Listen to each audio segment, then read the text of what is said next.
Today we gather to celebrate the union of Phil and Sadie. I want to especially acknowledge the parents of Phil and Sadie. Your love and your unwavering support have given them the tools and confidence necessary to enter into this new chapter in their lives. I also want to make note that, as many of you know, Sadie's grandfather, Robert Pasquale, passed earlier this year. Although it would be easy for his recent death to make this a sad occasion, Sadie, I know that your grandfather would want to see you happy today, celebrating and full of joy. Let's remember then that life is precious and be grateful that Phil and Sadie are creating a new family together. At the risk of stating the obvious, 2020 has proven to be an unusual and challenging year. I know that this is not the wedding that Phil and Sadie had initially planned, but as I told them a few weeks back, their decision to scale back their own wedding speaks volumes about them as people. They put the health and well-being of their loved ones first, and though that was the right decision, that doesn't necessarily mean it was an easy decision. Phil, Sadie, I am impressed with your poise and your decision-making. And despite 2020's challenges, this is a beautiful occasion, one that is unique and memorable. On a related note, I have been asked to remind all of you that we are taking continued measures to ensure everyone's safety. I therefore thank everyone in advance for observing social distancing today, and masks will be required unless you are eating during our reception.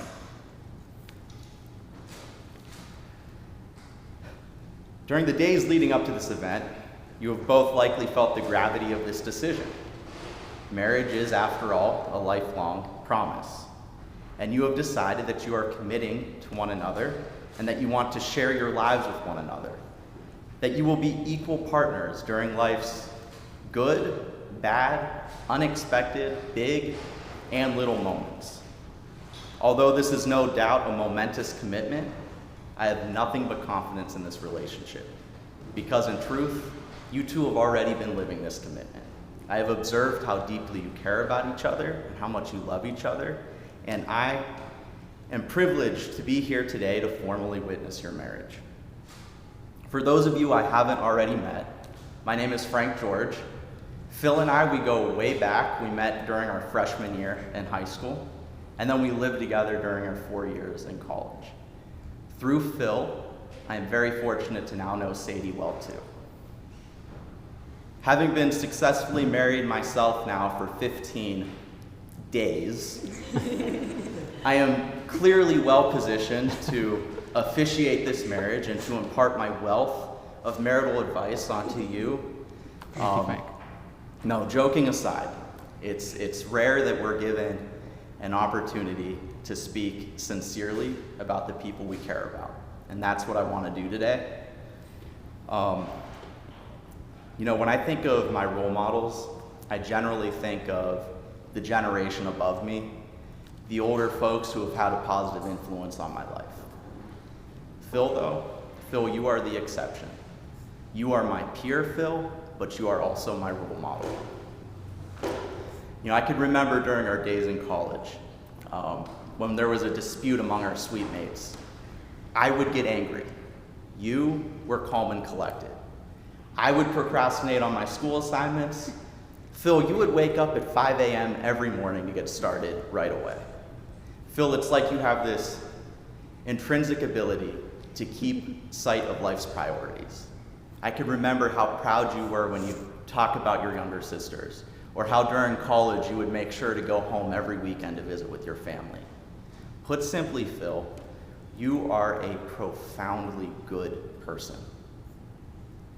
I have to wonder, what are the odds of finding one person, let alone two people, who are so genuinely good? Yet, here we are. Sadie, you have the distinction of being perhaps the most multi-talented person I know. You're not only an educator, but you're also a bilingual, published novelist photographer. I've looked through your website, and I'm highly impressed with your work. I could remember you telling me about your student teaching experience and how deeply caring and passionate you were, how you filled with pride knowing that you were taking care of people and you were helping others, and how you cried on your last day of school. Phil and Sadie, you make me happy. When I see you interact and I observe your love for one another, I'm happy. I'm happy when I think about how you are seemingly built for each other. As I understand, your first date was at Steak and Shake. Unaware of the passage of time, you spent hours talking into the night. I'm happy when I think about how Phil proposed at Christmas time, how you memorized a speech in Italian so as to impress Sadie. Even if I'm not with you in person, you manage to bring me happiness. Like when I'm scrolling through my Facebook feed and I see pictures of your cat in its carrying pouch, or like when I see you two dressed up as Hogwarts students. On your wedding day, I wish that your lifetime together as a team is one of happiness, that you continue to make one another smile and laugh as you make each of us do. At this time, we have some readings. Alyssa Titi will be reading a Bible passage. Alyssa?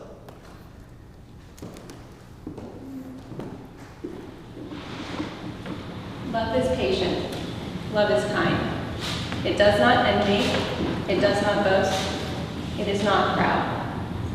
It does not dishonor others. It is not self-seeking. It is not easily angered. It keeps no record of wrongs. Love does not delight in evil, but rejoices with the truth. It always protects, always trusts, always hopes, always preserves. Love never fails. Thank you, Alyssa. And now Brad Dubas will read a few poems. Shakespeare's Sonnet 18. Shall I compare thee to a summer's day? Thou art more lovely and more temperate.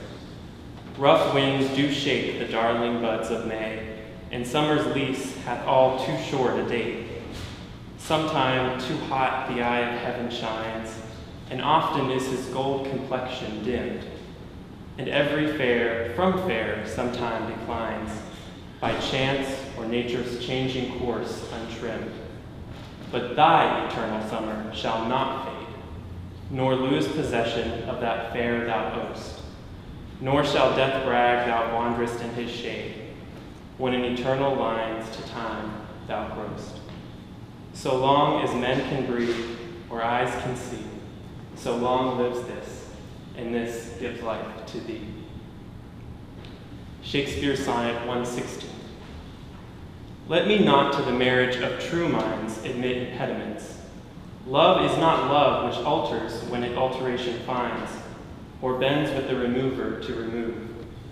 Oh no, it is an ever-fixed mark that looks on tempests and is never shaken.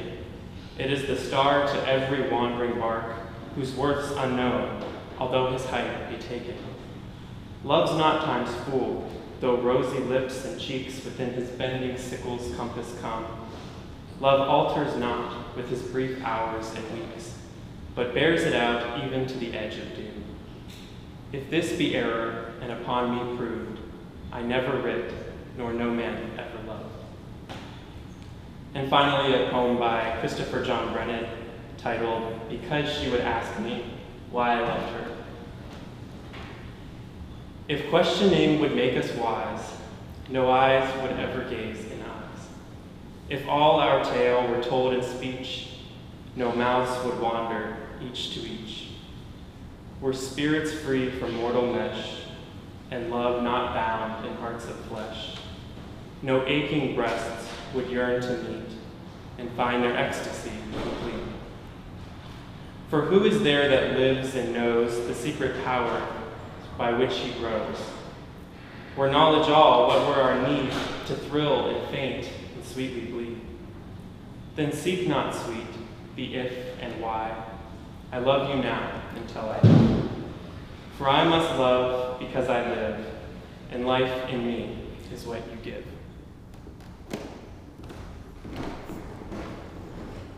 Thank you, Brad. Thank you, Alyssa. Phil and Sadie have decided to write their own vows, which they will exchange now. Phil, we're starting with you. All right. Okay. I, Philip, affirm you, Sadie, as I invite you to share in my life. The first thing you said to me when we met was a comment about how short I was. Little did I know that this unknown person who was kind of irritating at the time, sitting across from me in college, would end up one day becoming my wife and my best friend. You are the most beautiful, caring, and generous person I have ever known, and I promise to always respect you and love you. I promise to be your chief back scratcher, even when you shamelessly ask for the 1,000th time and I really don't feel like it. I promise to push you and challenge you to reach your true potential, whether it's writing and self-publishing a novel, getting your master's degree, or studying abroad in another country. I will be there to help you get the absolute best out of life. I promise to stop at nothing to make you truly happy, which we all know means getting you the cheesiest pizza, the creamiest ice cream, and the best gluten-free pasta in town. I will be there every step of the way on this adventure called life. And many years from now, when we look back on our life together, our hearts will be filled with joy. In that moment, I will look you in the eyes as I am now and say the same thing. I love you, and I will always love you. I take you to be my wife, to have and to hold. From this day forward, for better or for worse, for rich or for poor, in sickness and in health, until the end of time. Sadie? I apologize if I cry, just letting everyone know. Philip Allen Hope Monrian, gotta use the whole name. You are the love of my life, my partner in crime, the apple to my pie, the straw to my berry, and most importantly, you're my best friend. I fell in love with you for so many reasons. The way you smile, your laugh, the goofy faces you make, how loud you get when you're excited about something, and obviously with how handsome you are. I love the notes that you leave for me to find, the good morning texts that you've sent me every morning for the past 6 years, and the forehead kisses you give me before you leave for work, and how you're always patient and understanding even though I'm a lot to handle some days, maybe most days. You've changed me for the better by pushing me out of my shell and encouraging me to chase my dreams. I'm shaking. You always have confidence in me when it comes to new things, even if I don't have it for myself. You make me feel safe, and if I fall, you are there to pick me up, help me feel better, and keep encouraging me. On our first date, I remember being so comfortable with you, and I knew in that moment you were special to me. We're two best friends that fell in love, and I am grateful that you are a part of my life forever. Philip, oh goodness, here it goes. I vow to always support you no matter what you do, no matter where we go, no matter where our lives take us. I will do everything in my power to make you happy, and I promise never-ending amounts of Chipotle while we watch The Office together. For the millionth time, of course. I vow to be by your side and encourage you when you're feeling low, to be there for you through thick and thin, on the good and the bad days with open arms and loving kisses. I vow to take care of you through every allergy season, which at this point is all year. And I promise to never steal the covers from you because, let's face it, I can't get them from you no matter what. I vow to create endless memories with you, to never stop exploring the world with you, and to love you forever as we start this next step in our lives. Okay, it's time for the unity ceremony. Those vows were beautiful. So, you'll see on our program that Phil and Sadie have chosen to engage in the unity ceremony. Here's how this works. They have written letters to one another, which they will secure in a lockbox behind them. They each wrote letters for their 1st, 5th, 10th, and 25th anniversary. On each anniversary, they will open this box and exchange the letters they wrote.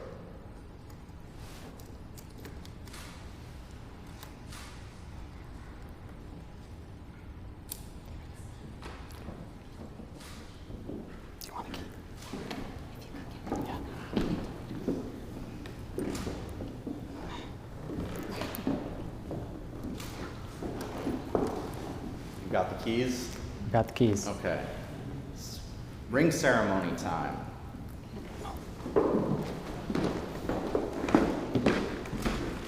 Thank you.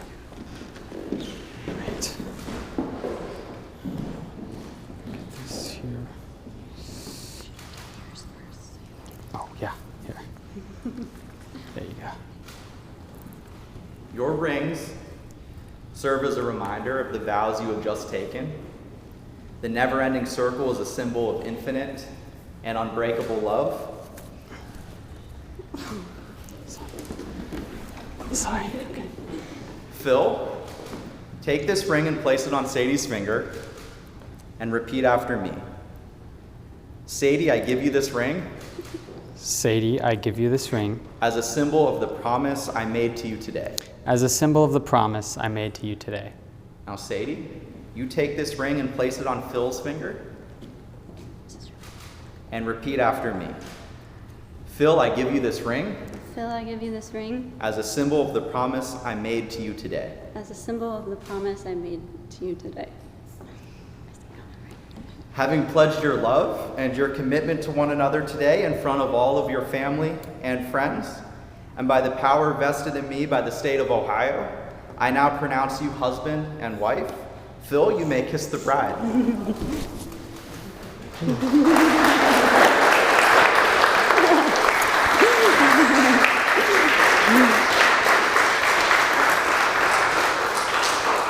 Congratulations.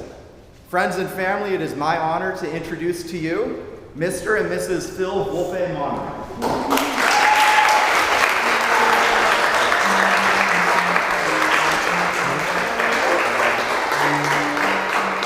Got it?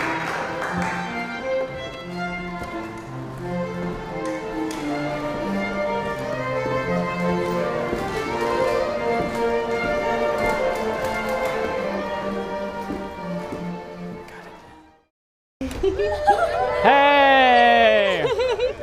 Throw your plate. Okay. Whoa!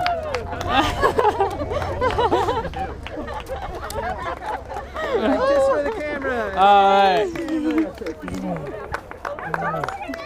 Hey.